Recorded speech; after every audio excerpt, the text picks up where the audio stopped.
6% de rendement sur les free cash flow, c'est ce que vous pouvez obtenir aujourd'hui si vous investissez sur Coca-Cola. Alors est-ce que c'est une entreprise intéressante à mettre en watchlist ou en portefeuille? On va regarder ça tout de suite. En premier lieu, et on va regarder un petit peu la viabilité du business. En second lieu, on va aller regarder un petit peu la valorisation. Et en troisième et à la fin, je vais vous donner mon avis sur l'entreprise. Je tiens à vous rappeler que je ne suis pas conseiller financier. Cette vidéo n'a pas eu pour but de vous placer un quelconque produit ou conseil financier. Elle a simplement un but analytique. Donc aujourd'hui, on va regarder Coca-Cola. Donc qu'est-ce qu'on peut voir? On peut voir déjà que c'est un joli couteau là récemment. Donc en premier lieu, on a une capi à 230 milliards et on est sur un ratio prix gain à 21.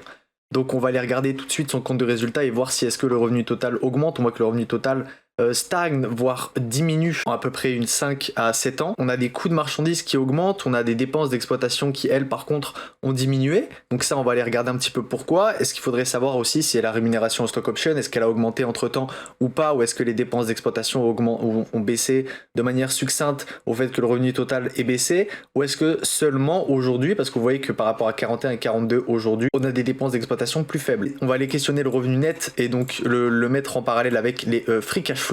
Donc on est sur un business qui techniquement monte un petit peu, donc on n'est pas sur des revenus incroyables, mais on est quand même sur à peu près un 30% d'augmentation sur 5 ans. Donc en succès, on peut aller voir ça un petit peu sur un 6 à 7% d'augmentation par an. Donc on est sur un business mature, on est sur des croissances de revenus nets qui devraient augmenter, donc on est sur des marges qui devraient augmenter. C'est ce qu'on devrait aller chercher sur ce genre d'entreprise. Alors ce qu'on veut voir, donc c'est des marges brutes qui augmentent, c'est pas le cas. Par contre, les marges nettes qui augmentent, ça c'est le cas. Pourquoi? Parce que les marges opérationnelles ont augmenté, donc c'est la dépense d'exploitation qui diminue, donc c'est quelque chose de normal. On va aller maintenant questionner ça. En termes de bilan, alors qu'est-ce qui se passe? On voit que le bilan a quand même augmenté. Alors pourquoi? Est-ce qu'on a augmenté en liquidité ou est-ce que non? On voit que c'est pas le cas. Donc potentiellement on a de l'investissement qui a été fait. On voit qu'on a pas mal d'investissements long terme. Donc on a une entreprise qui a des participations dans d'autres business. Donc allez questionner ça maintenant. Voilà, vous voyez, investissement dans des filiales non consolidées. Donc ce n'est pas dans les filiales de Coca-Cola Company, mais potentiellement dans d'autres filiales. Donc Coca-Cola a des emprises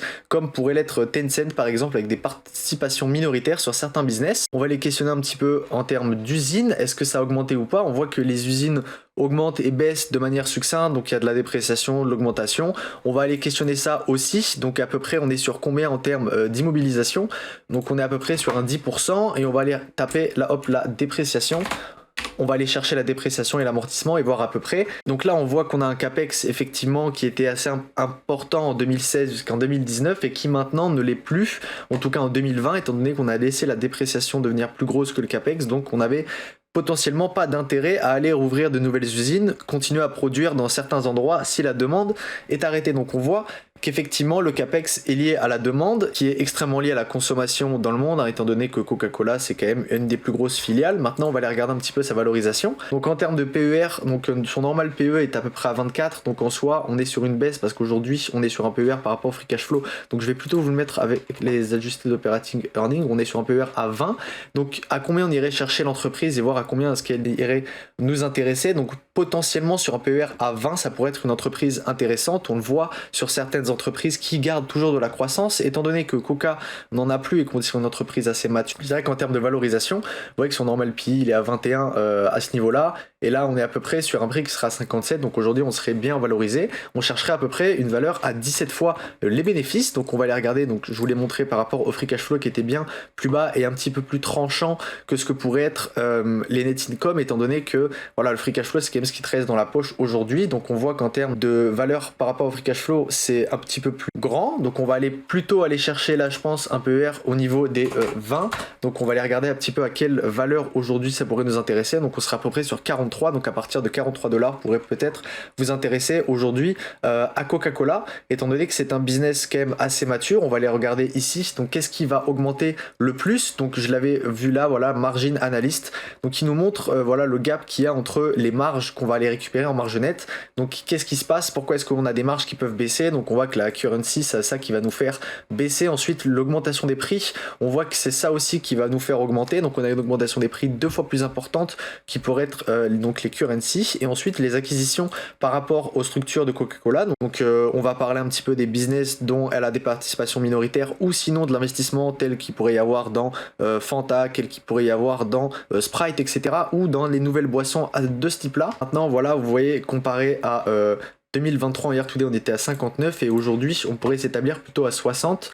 On a quand même certains items qui ont eu Donc certains articles qui ont eu des fortes baisses, donc on peut le voir ici en termes de marge nette, ça nous fait taper sur à peu près un 59,8, donc on est sur des augmentations de marge, on le voit à peu près, à part ici, là, donc on l'a vu, on est sur une augmentation assez faible et même voire qui diminue, étant donné qu'on a eu certains items qui ont été impactés. Maintenant, ça va être des informations sur lesquelles vous devez vous baser si vous êtes investisseur sur Coca-Cola Company, que vous avez lu les rapports, c'est ce que je vous invite à faire. D'ailleurs, si vous êtes investisseur sur n'importe quelle compagnie, c'est lire vos rapports financiers, écouter les conférences call. Donc si vous êtes investisseur et que vous savez que l'entreprise, potentiellement, ça va être quelque chose qui va être pris en court terme et que demain, ça n'impactera plus ce genre de produit, vous prendrez l'augmentation des marges réelles en compte, en non-gap. On est à peu près sur 31% des marges operating, sachant que nous, on les a regardées à peu près dans les statistiques en termes trimestriels, on était sur des marges operating à voilà 31.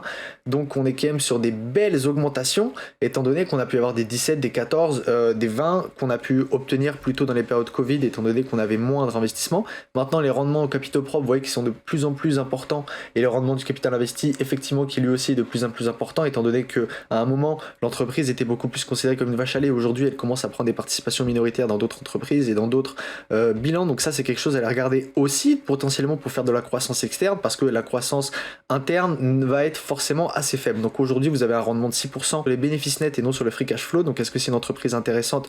Potentiellement. Donc je vous l'ai dit, à ce niveau de PER, je pense que ce n'est pas une entreprise intéressante. Peut-être aller la chercher, vous les montrer à 43 dollars l'action, mais même si aujourd'hui l'action a fortement chuté, on sait que c'est quand même une entreprise qui est corrélée aussi au rendement des actions obligataires, étant donné qu'elle a des rendements en dividendes qui s'établissent entre 2,5 et 3% par an. Aujourd'hui, on est à 3,5 ou 4%. On va aller regarder ça un petit peu ici. Donc là, on est, voilà, vous voyez qu'à peu près, on est sur du 3 à 2,7. Donc là, ça avait pas mal baissé, étant donné qu'on avait eu une appréciation de l'action qui était pas mal montée, même si les dividendes par action continuent de monter. Sauf que, ce qu'on peut savoir, c'est qu'on est sur une entreprise qui a quand même un ratio de paiement qui est assez important. Là, on est sur 74, donc potentiellement, les dividendes ne peuvent pas augmenter plus, étant donné qu'on est déjà allé sur un plancher de dividendes qui est plafonné. Donc aujourd'hui, par rapport au rendement obligataire, on est sur 3,4 avec un potentiel de chute. Donc c'est pour ça que l'action aujourd'hui est dépréciée par rapport à ce qu'elle a pu valoir avant. Donc potentiellement, vous voyez, quand il y a eu des rendements obligataires ou quand il y a eu des crises, voilà, ici en 2008, etc., même si c'est une entreprise qui en soi ne va pas être extrêmement impactée, même si c'est quand même la consommation discrétionnaire, faut le voir là-dedans. Ça, je ne sais pas si ça rentre exactement dans la consommation courante. Maintenant, à vous de faire vos choix et vos tests d'investissement. Voilà. Si vous appréciez ce genre de vidéo, n'hésitez pas à mettre un like et vous abonner. Moi, je vous dis à bientôt.